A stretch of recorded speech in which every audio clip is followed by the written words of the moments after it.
ناظرین اکرام، ایک خوبصورت جنت جس خطے کو انسانوں نے دوزخ بنا دیا۔ 70 سال سے زائد کا عرصہ گزر گیا، نسلیں ختم ہو گئیں، مائیں اجڑ گئیں، لیکن ایک سوال آج بھی ہواؤں میں گونج رہا ہے، یعنی کشمیر کا اصل قصوروار کون ہے؟ کیا وہ سیاستدان تھے جنہوں نے لکیریں کھینچیں؟ کیا وہ بیرونی طاقتیں تھیں جنہیں اپنے مفادات عزیز تھے؟ یا پھر تاریخ کی وہ غلطیاں جن کا خمیازہ آج ایک عام کشمیری بھگت رہا ہے؟ آج ہم جذبات سے ہٹ کر صرف اور صرف تلخ تاریخی حقائق پر بات کریں گے۔ ناظرین، حقائق پر جانے سے پہلے احمد فراز کا یہ شعر کشمیریوں کی حالت اظہار پر بالکل سچا بیٹھتا ہے۔ کہتے کون روئے گا یہاں اہل وطن کی موت پر، شہر کا شہر ہی جب سوگواروں میں رہے۔ اور علامہ اقبال رحمۃ اللہ علیہ نے بہت پہلے اس جنت ارضی کی مظلومیت کا نقشہ یوں کھینچا تھا: توڑ اس دستے جفا کیش کو یا رب، جس نے کشمیر کو بنا دیا ہے غلامی کا ایک باغ۔ کشمیر کی بربادی کا سفر کسی ایک دن کا نہیں ہے۔ اگر ہم سچائی پر مبنی تاریخ دیکھیں تو اس کے 3 بڑے ذمہ دار سامنے آتے ہیں۔ پہلا قصوروار برطانوی سامراج، یعنی تقسیم ہند کی اجلت۔ اگست 1947 ہجری میں انگریزوں نے برصغیر چھوڑا تو دیسی ریاستوں یعنی پرنسلی سٹیٹس کو اختیار دیا کہ وہ پاکستان یا بھارت میں سے کسی ایک کا انتخاب کرے۔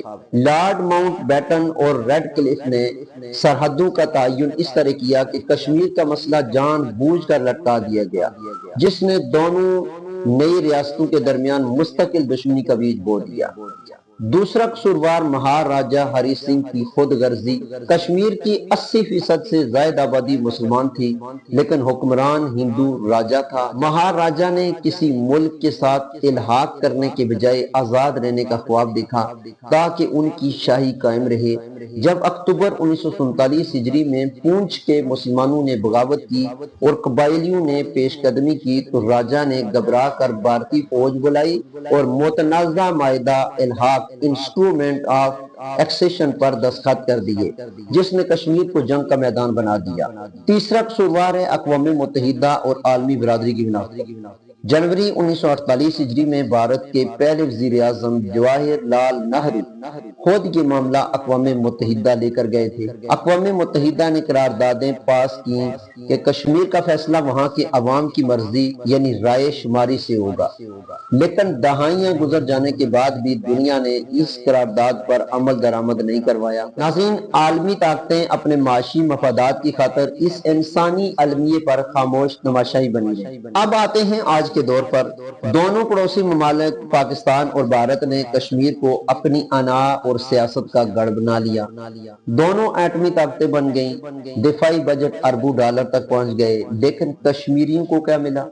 خصوصاً 5 اگست 2019 کو جب بھارت نے آرٹیکل 370 اور 35A کا خاتمہ کر کے کشمیر کی خود مختار حیثیت چھین لی تو اس نے رہی صحیح کسر بھی نکال دی۔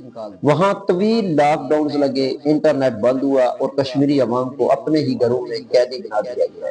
دوستو، تاریخ کا سچ یہی ہے کہ کشمیر کا سب سے بڑا قصور یہ ہے کہ وہ بہت خوبصورت ہے اور اس کا جغرافیہ ایسا ہے جہاں سب کو اپنی چوہدراہٹ قائم کرنی ہے۔ سیاستدانوں، راجوں اور عالمی اداروں کی غلطیوں کی سزا آج ایک عام کشمیری بچہ، ماں اور بزرگ بھگت رہے۔ میں اس گفتگو کا اختتام اس دعا اور شعر پر کروں گا کہ ظلم رہے گا تو مٹ جائے گا ایک دن، کشمیر کی تقدیر بدل جائے گی ایک دن۔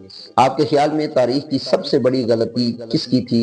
کمنٹس میں اپنی رائے کا اظہار ضرور کریں، ویڈیو کو لائک کریں اور چینل کو سبسکرائب کرنا نہ بھولیں۔ ملتے ہیں اگلی ویڈیو میں۔ اللہ حافظ۔